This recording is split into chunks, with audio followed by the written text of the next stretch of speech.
বিগত কিছু বছরের যে কোনো পরীক্ষার কোয়েশ্চেন যদি তোমরা একটু ফলো করো, দেখবে যে সুন্দরবন থেকে ঠিক একটা না একটা কোয়েশ্চেন আসছেই। তো যে কোনো কোয়েশ্চেনের আনসার শিওরলি ঠিক করার জন্য একটা লিস্ট আজকে তোমাদের সাথে ডিসকাস করব। যেরকম সুন্দরবনকে টাইগার রিজার্ভ হিসেবে ডিক্লেয়ার করা হয়েছে 1973, ঠিক যে বছর টাইগার প্রজেক্ট এলো সেই বছরই আমরা দেখলাম সুন্দরবনকে টাইগার রিজার্ভ হিসেবে ডিক্লেয়ার করা হয়েছে। ঠিক তার কিছু বছর পর সুন্দরবনকে ওয়াইল্ড লাইফ সেঞ্চুরি হিসেবে ডিক্লেয়ার করা হলো কোন ইয়ারে? 1977। এবার তার ঠিক আরো কিছু বছর পর সুন্দরবনকে ন্যাশনাল পার্কের তকমা দেওয়া হলো কোন ইয়ারে? 1984। 1984 কিন্তু বেশ ইম্পর্টেন্ট একটা ইয়ার।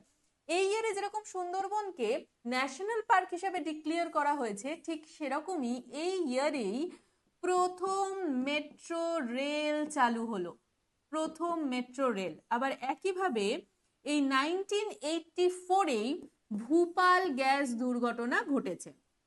নেক্সট দেখো যে ইয়ারটি রয়েছে, যে ইয়ার সম্পর্কে বলবো, সুন্দরবনকে ওয়ার্ল্ড হেরিটেজ সাইটের তকমা দিয়েছে ইউনেস্কো। আমাদের ইন্ডিয়াতে যে সুন্দরবনের অংশটি রয়েছে সেই অংশটিকে 1987-এ ওয়ার্ল্ড হেরিটেজ সাইটের স্বীকৃতি দেওয়া হয়েছে। কিসের জন্য?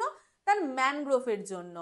বাংলাদেশের ক্ষেত্রে আমরা দেখেছি ঠিক এর 10 বছর পর, মানে 1997-এ বাংলাদেশকে ওয়ার্ল্ড হেরিটেজ সাইটের স্বীকৃতি দিয়েছে ইউনেস্কো। এবং এর ঠিক আগের ভিডিওতে আমি তোমাদের শেয়ার করেছি কেন বাংলাদেশকে ওয়ার্ল্ড হেরিটেজ সাইটের স্বীকৃতি দেওয়া হয়েছে। তো এটা রইলো তোমাদের ফার্স্ট কোয়েশ্চেন আজকের ভিডিওর, সেটা তোমরা আমাকে জানাবে যে বাংলাদেশের সুন্দরবনকে কেন ওয়ার্ল্ড হেরিটেজ সাইটের স্বীকৃতি দেওয়া হয়েছে। নেক্সট দেখো, আমাদের ইন্ডিয়ায় যে সুন্দরবন রয়েছে সেটি বায়োস্ফিয়ার রিজার্ভের তকমা কবে পেল? ঠিক 1989-এ। এবং এর বেশ কিছু বছর পর আমাদের সুন্দরবনকে ম্যাপ প্রোগ্রামের আওতায় আনা হয়েছে, ম্যান অ্যান্ড বায়োস্ফিয়ার প্রোগ্রামের আওতায়। সেটি হচ্ছে 2001 সালে। এবং এরও আরো বেশ কিছু বছর পর, মানে 2019-এ 2019-এ আমাদের সুন্দরবনকে রামসার সাইট হিসাবে ডিক্লেয়ার করা হয়েছে।